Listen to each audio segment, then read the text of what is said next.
make clear for everyone is that, number one, Director Christopher Wray, when he was appointed to be the head of the FBI, was appointed by Donald Trump. Now, I will agree that I definitely take issue with a number of decisions that Donald Trump makes, especially when it comes to the people that he decides to appoint to very important positions, including this one, because I did have to make sure that I wasn't going crazy. But with the quiet, unshakable force of truth, Jasmine Crockett had turned a moment of potential conflict into a masterclass of leadership, one that would resonate far beyond the glittering walls of the ballroom. As the car sped through the winding streets of Washington, Jasmine's thoughts settled into the quiet hum of the night. Her resolve felt stronger than ever. She had stood up for something greater than politics.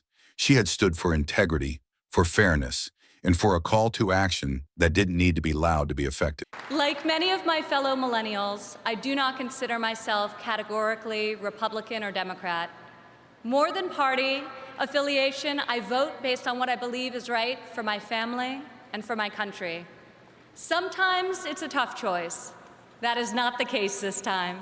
In a world where noise often drowned out meaning, her silence had spoken louder than any shout could have. Barron, in the back seat of his own car, would likely carry the question with him long after the event had ended. It wasn't an accusation. It wasn't an attack. It was a truth that had pierced the polished walls of privilege and made him confront the layers of his own identity. Whether he understood it tonight or years from now, Jasmine had made him think. And that perhaps was the victory, because when someone is forced to question, they can never fully unsee the truth. Whether or not any individual has accurately predicted exactly the day or how bad it's going to be and when is one thing.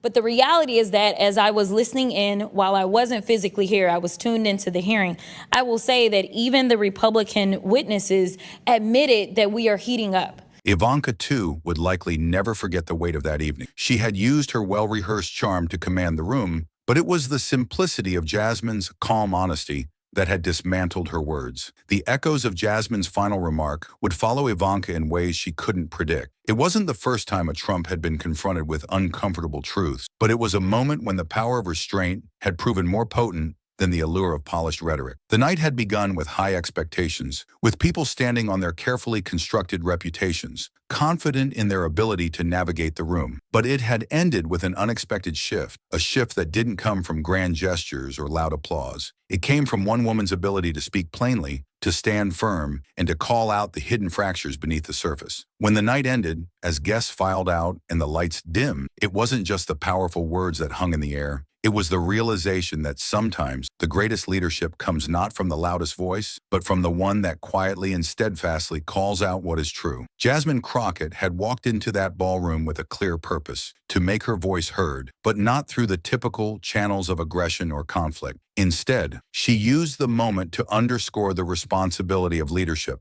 So they can blame the other side, campaign on the same issue in the next election. But Donald Trump did not come to Washington to win praise from the Beltway elites. Donald Trump came to Washington for one reason, and one reason alone: to make America great again.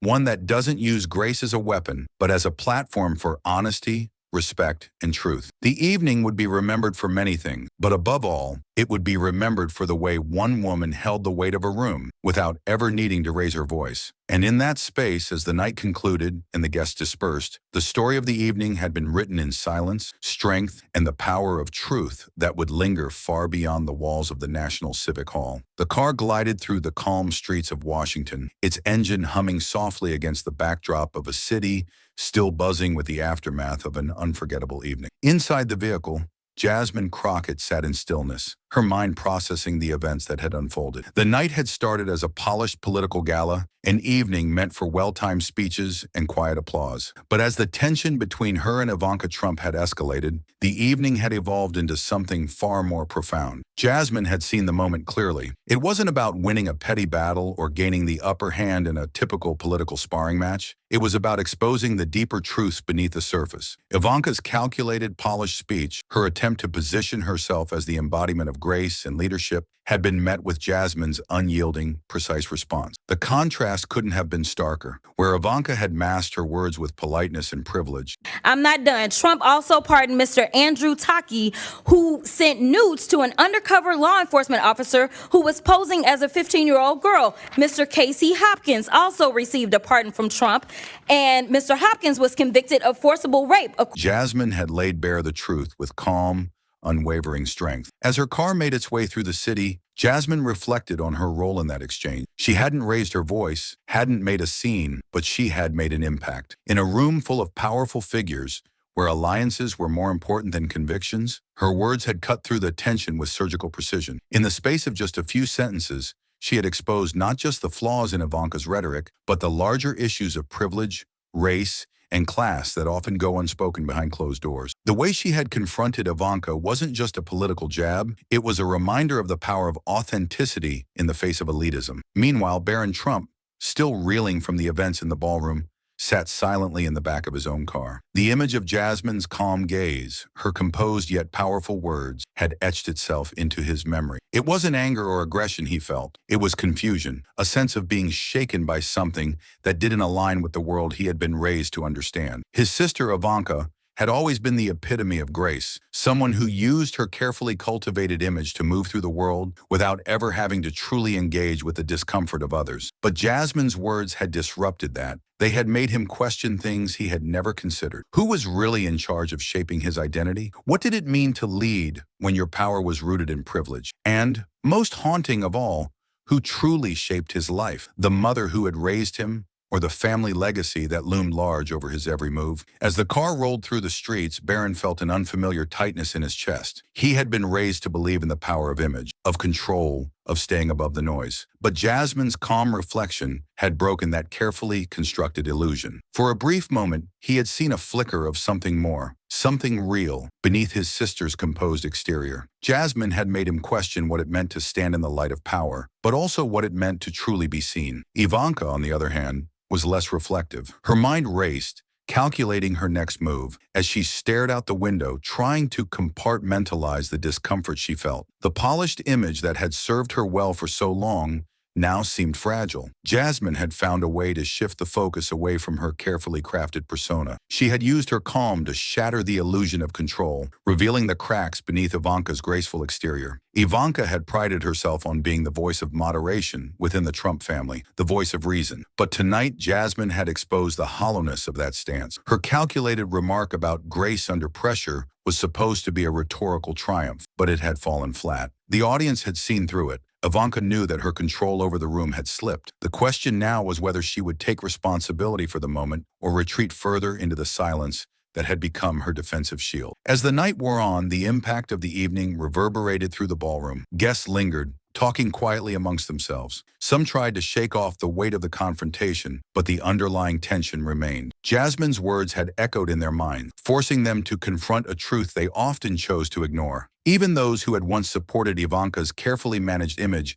found themselves questioning the broader implications of her behavior. Jasmine's quiet composure had disrupted the expectations people had of someone in her position. An up-and-coming congresswoman from Texas, a voice not traditionally heard in these circles. What she had done wasn't just confrontational, it was a powerful display of authenticity. By standing firm, by refusing to be intimidated, she had put everyone on notice. In the world of power and influence, where personal connections often mattered more than ideas, she had shown that standing up for what's right wasn't just an act of courage, it was an act of leadership. The room was still buzzing, though the energy had shifted. People looked at one another with uncertain glances, aware that something significant had just occurred. The applause that had followed Jasmine's remarks had been quieter, more reflective than the polite clapping that had accompanied Ivanka's speech. It wasn't just a political exchange, it was a moment of reckoning, a confrontation between two different worlds, one of inherited power, the other of earned authority. As the event wrapped up, a few individuals approached Jasmine to thank her, offering quiet words of support. The recognition wasn't loud or grand,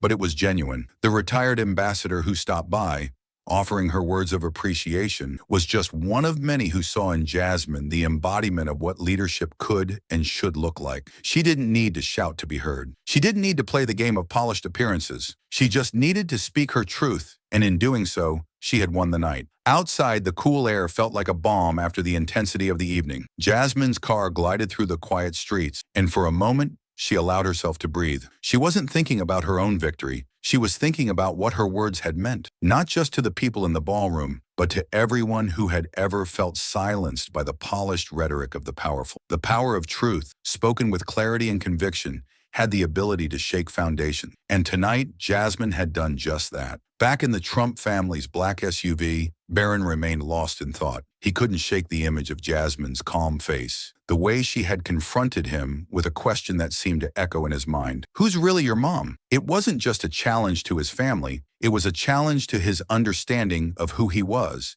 and who he was expected to be. For all his years of privilege, the question was one he hadn't ever thought to ask himself. Ivanka, on the other hand, was already planning her next move. She had been caught off guard, but she was determined not to show it. She would reassert her dominance. She would maintain control. It was what she had always done, but the seed of doubt had been planted, and she knew it. What would she say tomorrow? What would she say when the press inevitably asked her about the confrontation? For now, she didn't have an answer. But in that moment of quiet tension, she knew something had shifted, something inside her, and something inside the room. Jasmine had shown her that control isn't always about speaking the loudest or using the most elegant words. Sometimes it's about remaining still, about speaking truth when no one else will. As the night drew to a close, the impact of Jasmine's words lingered in the air, heavy and undeniable. Ivanka had tried to play the game of power with grace and politeness, but Jasmine had shown the world that leadership was more than just playing the game. It was about speaking when it mattered, even when the world tried to silence you. And for Barron, the night wasn't over. It had only just begun. The questions Jasmine had asked would stay with him, and in time, he would have to confront them. In that quiet moment, as the car sped toward an uncertain future, he realized something that had never occurred to him before. His world, his family, his place in it was not as set in stone as he had once believed.